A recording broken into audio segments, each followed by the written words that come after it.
respirators, when to use them and how to use them and where to use them. We're also going to learn how to fit test a respirator. We're also going to learn and cover various restrictions and requirements about respirators and how to use them in abatement projects. Today with me is John Luxford of Alternative Ways. He's in charge of a respirator program and training program. John, how you doing? Gordon, pleasure. Well, before we get into the respirator, let's get into some of the restrictions. These restrictions include if you have emphysema or difficulty in breathing, lung problems, or high blood pressure, or any other problems. John, can you think of any other restrictions that would be necessary in a respirator? Most definitely, Gordon. Of course, the restrictions that you pointed out are important, but keep in mind when wearing a respirator, as it is worn on the face, that face-to-face piece fit is crucially important. And for proper fitting, we must have an individual who does not have a beard, has no facial scars, mustaches, sideburns, what have you. So those are restriction factors that should be taken into consideration also. Next, what we want to cover are the laws. What are the laws or the government agencies that basically regulate the respirator use? Respirator guidelines are outlined specifically under OSHA, OSHA being the Occupational Safety and Health Administration. Essentially, they set forth permissible exposure levels for the particular contaminant that we're dealing with. In this case, obviously, it's asbestos. And based on those permissible exposure levels, they set forth categories of respiratory protection. Behind us, you can see we have a number of respirators available. A little bit later, we'll get into a discussion of the particulars of those types. But essentially, those regulations, based on the exposure level, dictate which type of respirator will be used in a given situation.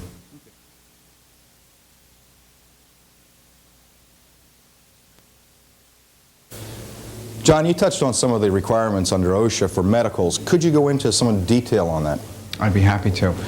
Recall earlier, Gordon, I mentioned permissible exposure levels. The Occupational Safety and Health Administration has established a PEL, if you will, for asbestos exposure. The permissible exposure level is currently at 0.2 fibers per cc. Now, based on that PEL, they have set up an action level. The action level is defined as 1/2 of that PEL. If an individual, during the course of his exposure, is in an environment where he is exposed to the action level or above for 30 days or more during a given year, he is then required to have a medical examination. And this is at the obligation of the employer to be conducted within 10 days of that exposure. John, aren't there other requirements by OSHA regarding respirator medicals and so forth? That's correct, Gordon. As a matter of fact, OSHA does outline specifically the requirements that a doctor must perform on any given individual. Briefly, those requirements include a chest x-ray or chest retinogram, a forced vital capacity test to check the capacity of the individual's lungs, and a symptomology of that particular person to see if he has a past history of pulmonary disease. Okay. The medical records and so forth, how long does an employer have to keep them? An employer was required to keep the records, again, according to OSHA, for 30 years following the termination of an employee. So it's quite a substantial time frame that's required, and we recommend for employers who are setting up respiratory protection programs, get it right up front because it does require long-term obligation on your behalf. Okay. Who has access to these records? Can an employee just walk in and get them? Well, there should be an administrator for the records in the given company, but yes, the employee does have an access to his records and should be allowed that at any time. Okay. Next, what we want to cover is a respiratory program.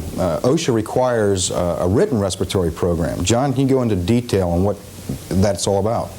Well, a respiratory protection program is, as it would imply, a program set up for proper use and practices to be associated with respiratory protection. It outlines specifics in terms of the types of fit testing that must be done. It outlines determinations of compliance with the OSHA regulations. It also talks about care, storage, disinfection, what have you, of the respirators. So it's kind of a soup to nuts overall of what exactly should be done with any given respirator. John, you touched on the subject of fit testing. Can you go a little more detail? Sure.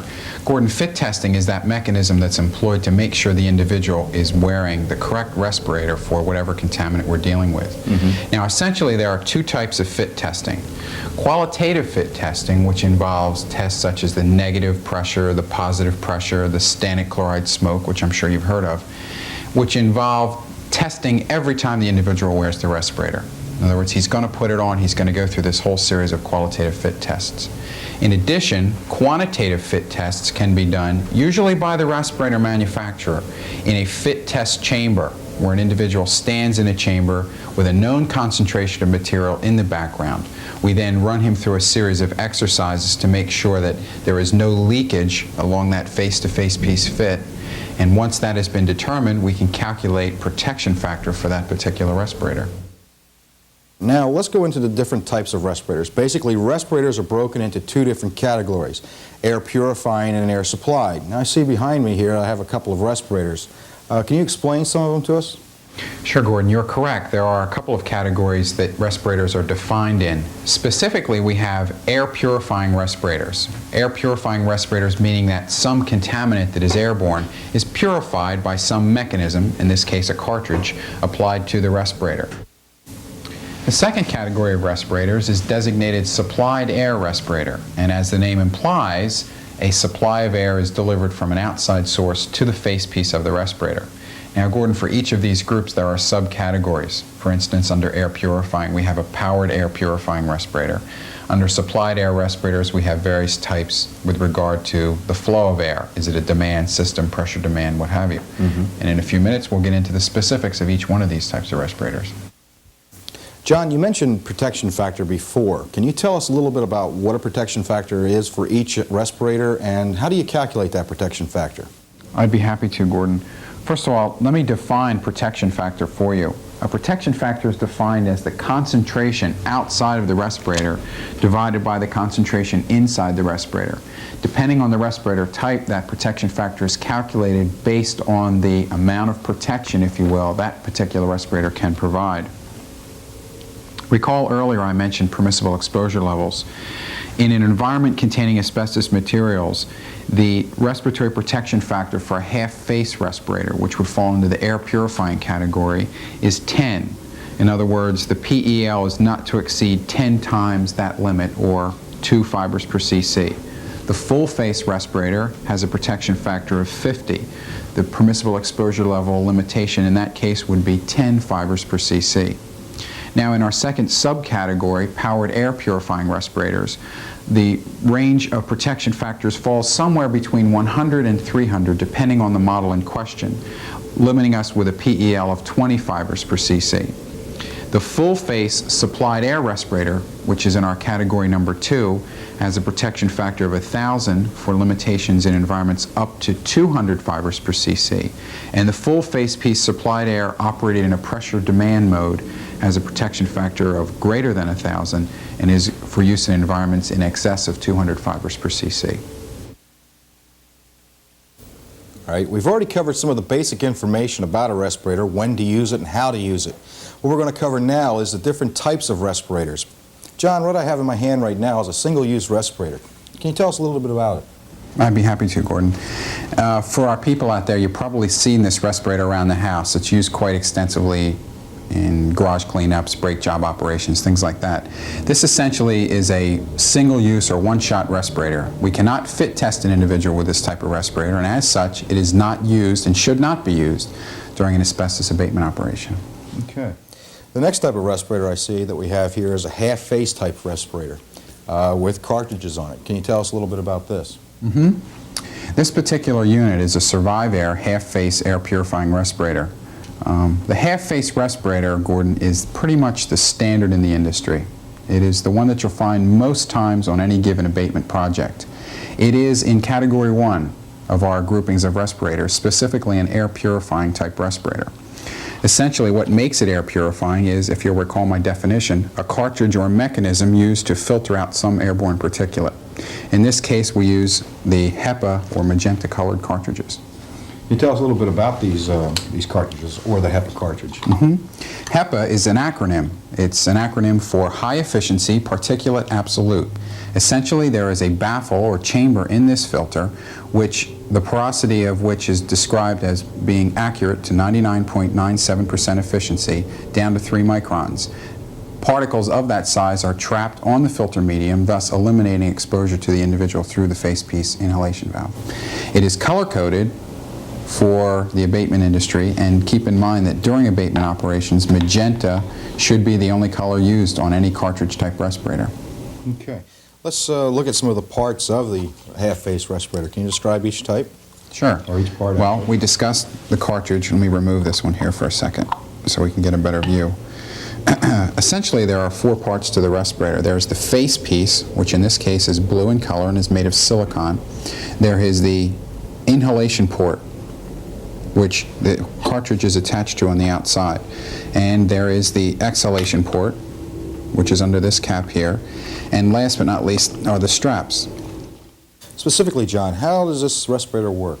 All right. Gordon, the cartridges, which we discussed earlier, filter out the material in question, in this case asbestos. Inside the respirator, there are a series of valves, the inhalation and exhalation valves. When an individual breathes in, the exhalation valve seals, the inhalation valve gives, and the individual can draw a breath of air. The exact reciprocal takes place when the individual exhales. The exhalation port opens, inhalation valves seal, and they can breathe out through the port. Very simple mechanism. All right, how do you put this respirator on, or how do you inspect it? Well, let's address inspection first, because we do inspect before we put it on.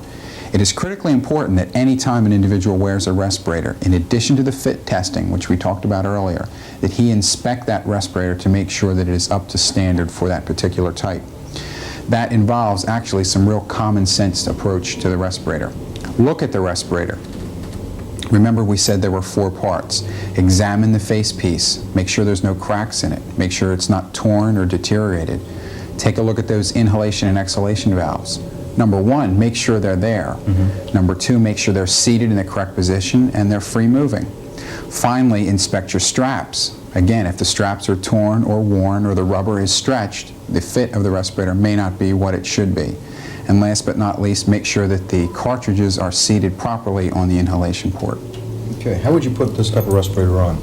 Well, as you can see, it has 2 sets of straps, Gordon. Basically, what you would do is grab the respirator by the bottom straps with both hands, pull it up to your neck, and attach the straps behind your neck. Once that's been accomplished, now grab the 2 top straps and pull the respirator up over top of the bridge of your nose. And then you would adjust it from that point on. Correct. Adjustment then could be accomplished by either seating the face piece directly on your face or adjusting the tension in the straps, either at the top or the bottom of the respirator. How do we do a fit test on this type of respirator? Okay, remember a little bit earlier we talked about positive and negative pressure fit testing. These are the 2 types of tests that should be done every time you wear the respirator. We'll address the positive test first. Essentially what we'll do is take the palm of our hand and place it over the exhalation port of the respirator. We now essentially cannot breathe out. By exhaling, the respirator should fill with air, since no air is allowed to escape through the exhalation port. A good fitting respirator will puff up with air as it begins to fill. A bad fitting respirator will have leakage along that face piece. And therefore readjust it so it's tighter or looser? Or... Exactly. Now, the negative pressure test is similar in design but opposite in function. That is, we now take the palms of our hands and cover the inhalation ports. Instead of exhaling, we inhale. The respirator should then collapse on your face, allowing no air to be drawn in along that face-to-face piece fit. And again, to reiterate, that test should be done every time we wear the respirator. Okay, what about smoke testing? Smoke testing is another qualitative fit test measure that's available. And essentially what we do is we use an irritant smoke, in this case stannic chloride smoke, and we have the respirator put on. We have the individual shut his eyes and we spray this stream of irritant smoke around the face piece. If there's a good fit, the individual should not taste or smell the material in question. And if there's a bad fit, he will, and we can effectively identify where the bad fit exists and have him correct that. Okay. Now you mentioned the protection factor is 10 times. 10 times the We have the PEL, OSHA limit of 0.2 fibers per cc, so we can safely wear these in a fiber level of 2 fibers per cc. Correct. According to the OSHA regulations, the limitations for this particular respirator currently exist at 2 fibers per cc. How would you establish a baseline through air monitoring to establish when you should use this type of respirator? Well, we can do a number of things. First off, we could do some pre-testing before the project begins to make a determination of ambient background levels. And secondly, and most importantly, is to perform a series of personal samples on an individual who's wearing a respirator, what is referred to often as OSHA monitoring or OSHA compliance monitoring. This will effectively determine what that individual's exposure is for a given period of time and we can then make a determination to see if he is in the correct compliance in terms of respiratory protection. John, is there any other restrictions when you wear a respirator? Well, aside from what we talked about earlier, Gordon, i.e. the medical restrictions in terms of pulmonary function, what have you, and the specific restrictions with regard to facial scars and beards and things like that, most certainly the individual who's wearing a respirator should not chew gum or tobacco or eat food while wearing the respirator, and that's just basically a common sense approach.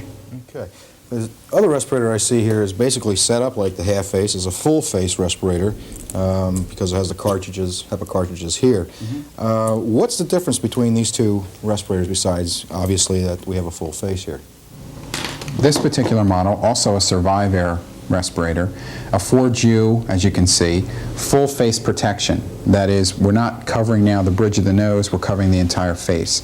And essentially because, as you mentioned, the size of the respirator is larger and is allowing us a greater surface area to cover, the fit characteristics and protection factors associated with this respirator are greater than they would be for the half-face respirator. So in other words, the protection factor would be greater than the half face? That is correct. This particular unit is rated at a protection factor of 10, and the full face, also by the same manufacturer, is rated at a protection factor of 50.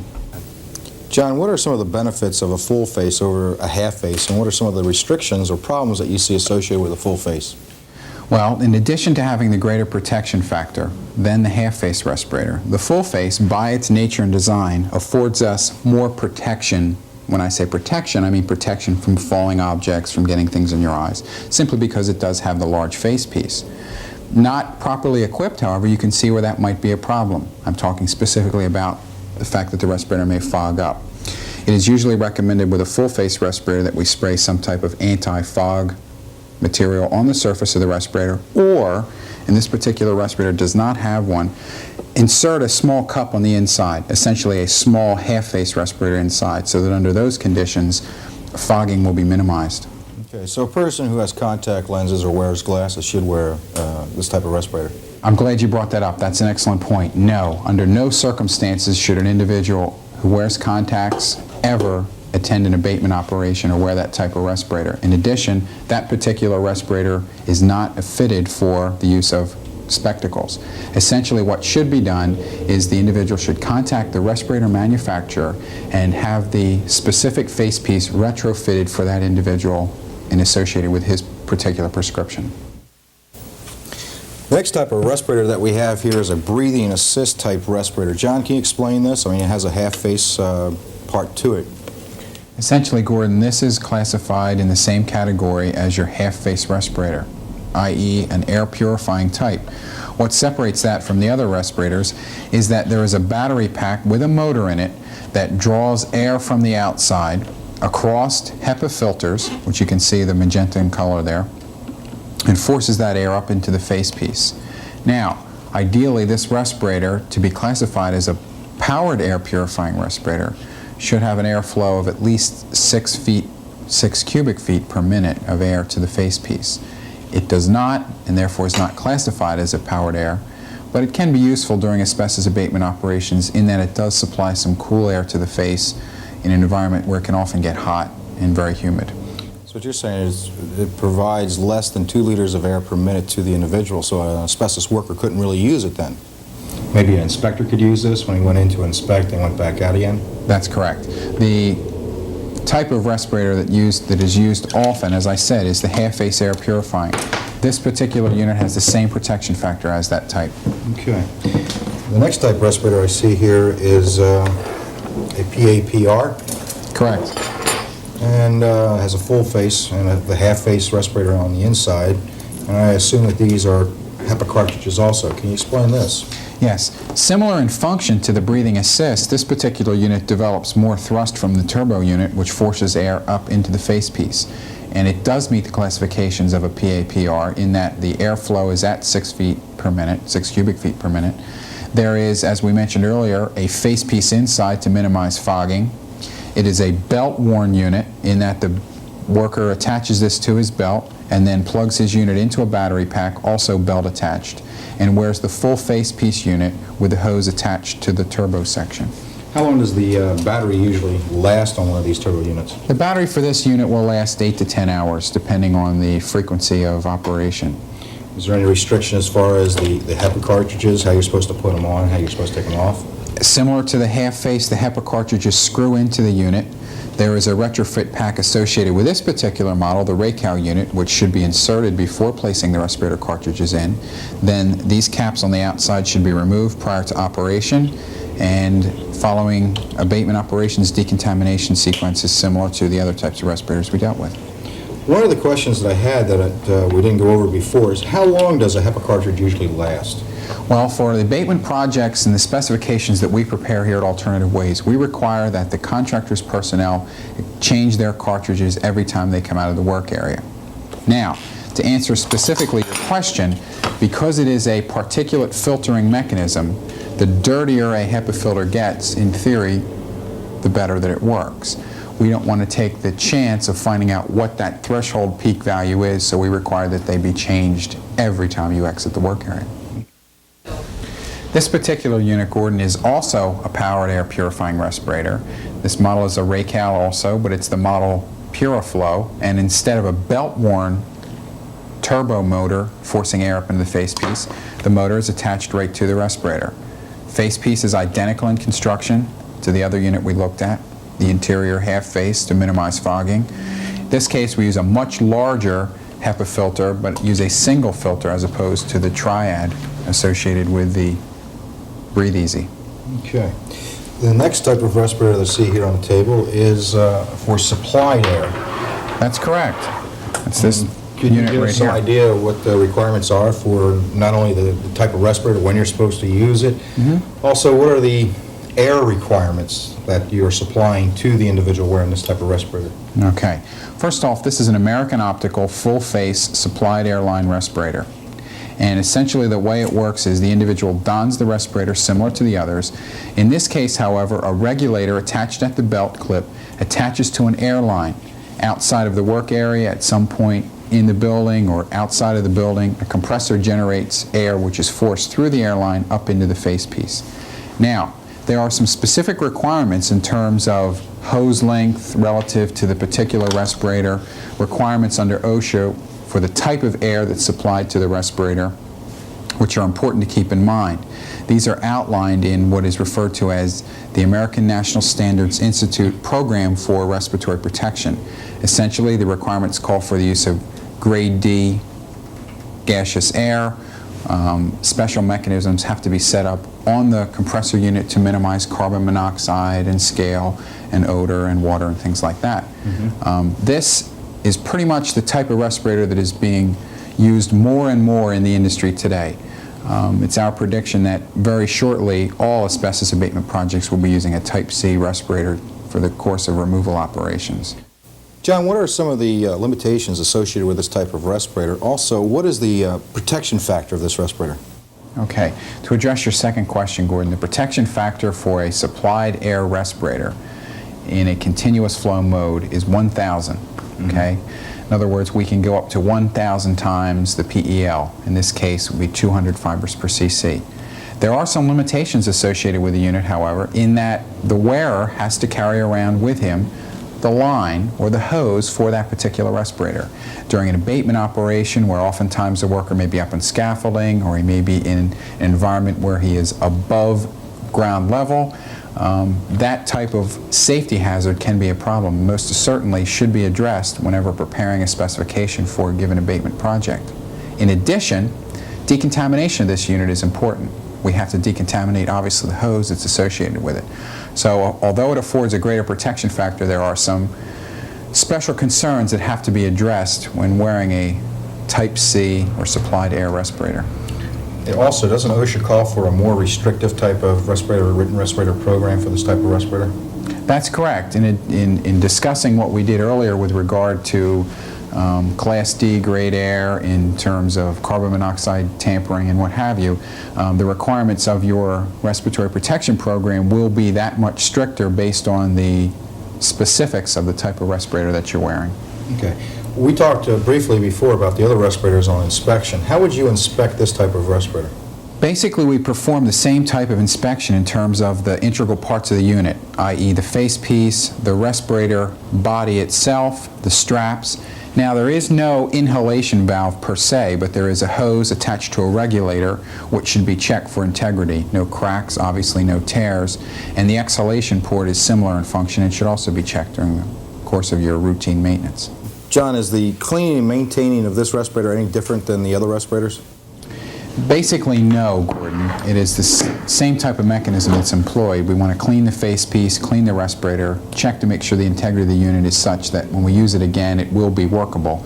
We want to keep in mind, though, that during the decontamination sequence, take into account that we have a hose that has been in the work area and should be thoroughly cleaned. Once that's been done, it can be placed in a respirator storage bag and stored safely.